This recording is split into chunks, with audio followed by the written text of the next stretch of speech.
മകളെ ബസ് കയറ്റിവിട്ട ശേഷം സ്കൂട്ടറിനടുത്തേക്ക് നടന്നുപോയ സ്ത്രീ കെഎസ്ആർടിസി ബസ് ഇടിച്ച് മരിച്ചു. പുതുക്കാട് കാഞ്ഞൂർ സ്വദേശി പുരന്തരപ്പള്ളി വീട്ടിൽ റോയ്സന്റെ ഭാര്യ 48 വയസ്സുള്ള സിന്ധുവാണ് മരിച്ചത്. തിങ്കളാഴ്ച രാവിലെ 7 മണിയോടെ പുതുക്കാട് സെന്ററിലായിരുന്നു അപകടം. ചാലക്കുടിക്ക് പോയിരുന്ന പ്രിയദർശിനി ബസ്സാണ് അപകടത്തിൽപ്പെട്ടത്. പുതുക്കാട് സ്റ്റോപ്പിൽ നിന്നും മുന്നിലേക്ക് എടുക്കുന്നതിനിടെ ബസ് ഡ്രൈവർക്ക് തലകറക്കം അനുഭവപ്പെടുകയായിരുന്നു.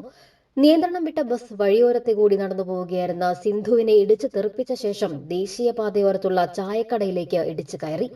റോഡിൽ വീണ സിന്ധുവിന്റെ തലയിലൂടെ ബസിന്റെ പിൻചക്രങ്ങൾ കയറിയിറങ്ങി. ബസ് പാഞ്ഞു വരുന്നത് കണ്ട് ചായക്കടയുടെ മുൻപിൽ നിന്നിരുന്ന ആൾക്ക് ഓടി മാറുന്നതിനിടെ വീണ് പരിക്കേറ്റു. ചായക്കടയുടെ കോൺക്രീറ്റ് ഭിത്തിയിൽ ഇടിച്ചാണ് ബസ് നിന്നത്. പരിക്കേറ്റ സിന്ധുവിനെയും ബസ് ഡ്രൈവറെയും നാട്ടുകാർ ചേർന്ന് പുതുക്കാട് താലൂക്ക് ആശുപത്രിയിൽ എത്തിച്ചുവെങ്കിലും സിന്ധു മരണപ്പെട്ടു. രാജഗിരി ആശുപത്രിയിൽ ജോലി ചെയ്യുന്ന മകൾ ആൻ മെരിയയെ ബസ് കയറ്റിവിട്ട ശേഷം നടന്നു വരുന്നതിനിടയിലാണ് അപകടം.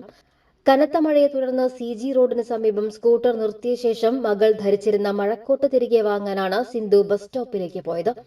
സാധാരണ ദിവസങ്ങളിൽ ദേശീയപാതയ്ക്ക് സമീപത്തുള്ള റോഡ് വരെയാണ് സിന്ധു മകളുമായി എത്താറുള്ളത്. പുതുക്കാട് സ്റ്റാൻഡിൽ നിന്നെടുത്ത ബസ് ആയതുകൊണ്ട് ഒരു യാത്രക്കാരി മാത്രമാണ് ബസ്സിലുണ്ടായിരുന്നത്.